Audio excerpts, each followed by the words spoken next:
রাহমাতুল্লাহি ওয়া বারাকাতুহু। আমাদের অনেকের নামাজে মনোযোগ আসে না, মনোযোগ হয় না। এর কারণ হচ্ছে আমরা নামাজে যা পড়ি সেটা বুঝতে পারি না, তার অর্থগুলো জানি না। আল্লাহ তাআলা নামাজের মনোযোগের ক্ষেত্রে ৩টি কথা বলেছেন।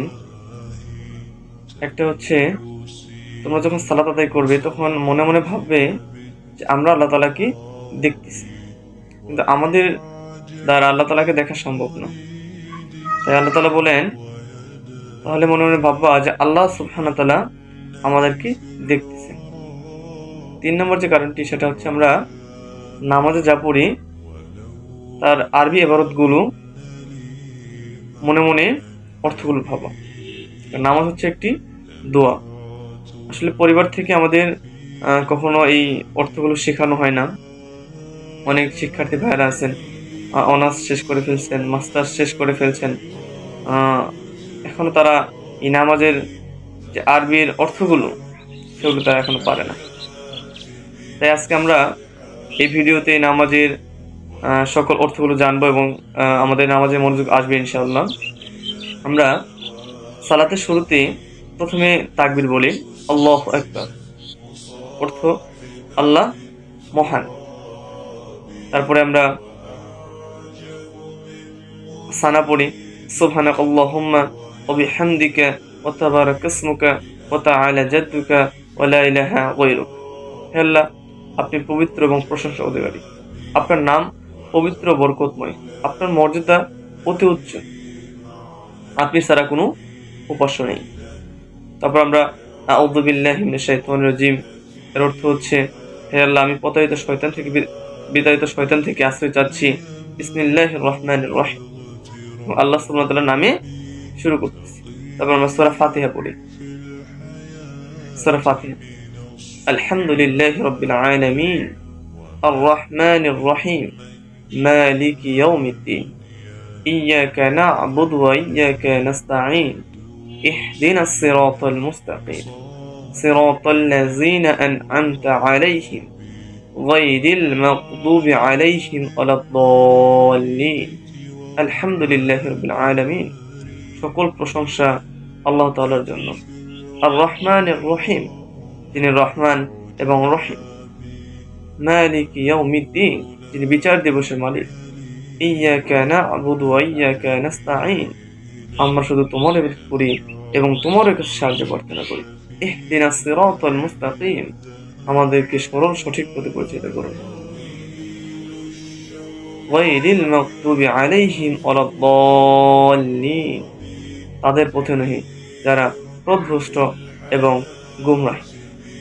তারপর আমরা আরেকটা সূরা মিলাই, বিসমিল্লাহির রহমানির রহিম, তাই আমি আল্লাহ তাআলার নামে শুরু করতেছি। কুল হুয়াল্লাহু আহাদ, আল্লাহ এক ও অদ্বিতীয়, আল্লাহুস সামাদ, তিনি কারো মুখাপেক্ষী নয়, আমরা সবাই তার মুখাপেক্ষী। লাম ইয়ালিদ ওয়া লাম ইউলাদ, তিনি কাউকে জন্ম দেননি, তাকেও কেউ জন্ম দেয়নি। ওয়া লাম ইয়াকুল্লাহু কুফুয়ান, তাহার কোনো সমকক্ষ নেই। তারপর আমরা রুকুতে যাই। রুকুতে গিয়ে আমরা বলি, সুবহানা রাব্বিয়াল আযীম, হে আল্লাহ, সকল পবিত্রতা এবং প্রশংসা আমরা কেবল আপনার পবিত্রতা এবং প্রশংসা করতেছি।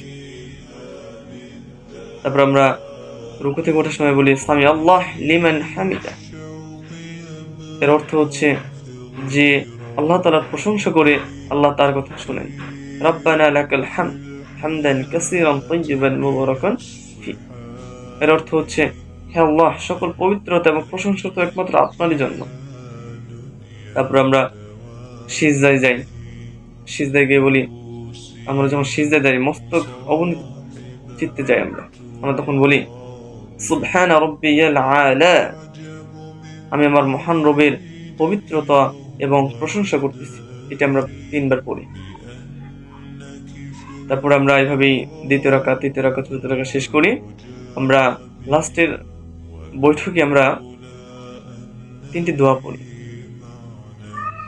একটা হচ্ছে তাশাহুদ, আত-তাহিয়াতু লিল্লাহি ওয়াস-সালাওয়াতু ওয়াত-তাইয়্যিবাত, আসসালামু আলাইকা আইয়ুহান নাবিয়্যু ওয়া রাহমাতুল্লাহি ওয়া বারাকাতুহু। আসসালামু আলাইনা ওয়া আলা আলি ইবাদিল্লাহিস সালিহিন, আশহাদু আল লা ইলাহা ইল্লাল্লাহ ওয়া আশহাদু আন্না মুহাম্মাদান আবদুহু ওয়া রাসূলুহু।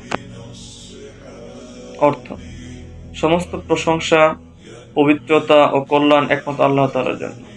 হে নবী, আপনার উপর শান্তি এবং আল্লাহর রহমত বর্ষিত হোক। আমাদের উপর এবং নেক বান্দাদের উপর আল্লাহর রহমত এবং বরকত বর্ষিত হোক। আমি সাক্ষ্য দিচ্ছি যে আল্লাহ তাআলা ছাড়া কোনো উপাস্য নেই। আমি আরো সাক্ষ্য দিচ্ছি যে হযরত মুহাম্মদ সাল্লাল্লাহু আলাইহি ওয়াসাল্লাম আমাদের হযরত মুহাম্মদ সাল্লাল্লাহু আলাইহি ওয়াসাল্লাম আল্লাহর বান্দা এবং রাসূল। তারপরে আমরা দুরূদ শরীফ পড়ি। আল্লাহুম্মা সাল্লি আলা মুহাম্মদ ওয়া আলা আলি মুহাম্মদ কামা সাল্লাইতা আলা ইব্রাহিম ওয়া আলা আলি ইব্রাহিম ইন্নাকা হামিদুম মাজিদ। অর্থ হচ্ছে, হে আল্লাহ, হযরত মুহাম্মদ সাল্লাল্লাহু আলাইহি ওয়াসাল্লাম এবং তার বংশধরদের উপর রহমত বর্ষণ করুন, যেমন রহমত আপনি ইব্রাহিম আলাইহিস সালাম ও তার বংশধরের উপরে করেছিলেন। নিশ্চয় আপনি প্রশংসিত ও মহিমান্বিত। আল্লাহুম্মা বারিক আলা মুহাম্মদ ওয়া আলা আলি মুহাম্মদ কামা বারাকতা আলা ইব্রাহিম ওয়া আলা আলি ইব্রাহিম ইন্নাকা হামিদুম মাজিদ। হে আল্লাহ, আপনি হযরত মুহাম্মদ সাল্লাল্লাহু আলাইহি ওয়াসাল্লাম এবং তার বংশধরের উপর বরকত বর্ষিত করুন, যেমন বরকত হযরত ইব্রাহিম আলাইহিস সালাম ও তার বংশধরদের উপর করেছিলেন। নিশ্চয় আপনি প্রশংসিত ও মহিমান্বিত। এরপর আমরা যে দোয়াটি পড়ি, আল্লাহুম্মা ইন্নী যালামতু নাফসি জুলমান কাসীরা ওয়া লা ইয়াগফিরুয যুনুবা ইল্লা আনতা ফাগফির লি মাগফিরাতাম মিন ইনদিকা ইন্নাকা আনতাত তাওয়াবুর রহিম। হে আল্লাহ, আমরা তো নিজের প্রতি জুলুম করে ফেলেছি। তুমি ছাড়া ক্ষমা করার, তুমি ছাড়া মাফ করার কেউ নেই। তাই তুমি তোমার দয়ায়, তোমার রহমতে আমাদেরকে ক্ষমা করে দাও। নিশ্চয়ই তুমি তো ক্ষমাশীল এবং পরম দয়ালু। এরপরে আরেকটা দোয়া আছে, আমরা অনেকেই জানি না এবং নামাজে পড়ি না। রাসূলুল্লাহ সাল্লাল্লাহু আলাইহি ওয়াসাল্লাম এই দোয়াটি সবসময় পড়তেন। দোয়াটি হলো, আল্লাহুম্মা ইন্নী আউযু বিকা মিন আযাবিল কবর ওয়া মিন আযাবি জাহান্নাম ওয়া মিন ফিতনাতিল মাহইয়াল মামাত ওয়া মিন শাররি ফিতনাতিল মাসিহিদ দাজ্জাল। হে আল্লাহ, আমাকে কবর আযাব থেকে রক্ষা করো, আমাকে জাহান্নাম থেকে রক্ষা করো, আমাকে দুনিয়াবি ফিতনা থেকে, ফাসাদ থেকে আমাকে হেফাজত করো এবং সেই দাজ্জাল থেকে আমাকে হেফাজত করো। সম্মানিত ভাইরা, আমরা যদি এইভাবে নামাজের আরবি ইবাদতের সাথে সাথে আমরা অর্থগুলো বুঝতে পারি, অনুধাবন করতে পারি, তাহলে আশা করি আল্লাহর রহমতে আমাদের আগের চেয়ে নামাজে ভালো মনোযোগ দিতে পারবো এবং আল্লাহ তাআলার সন্তুষ্টি অর্জন করতে পারবো নামাজের মধ্য দিয়ে। আসসালামু আলাইকুম ওয়া রাহমাতুল্লাহি ওয়া বারাকাতুহু।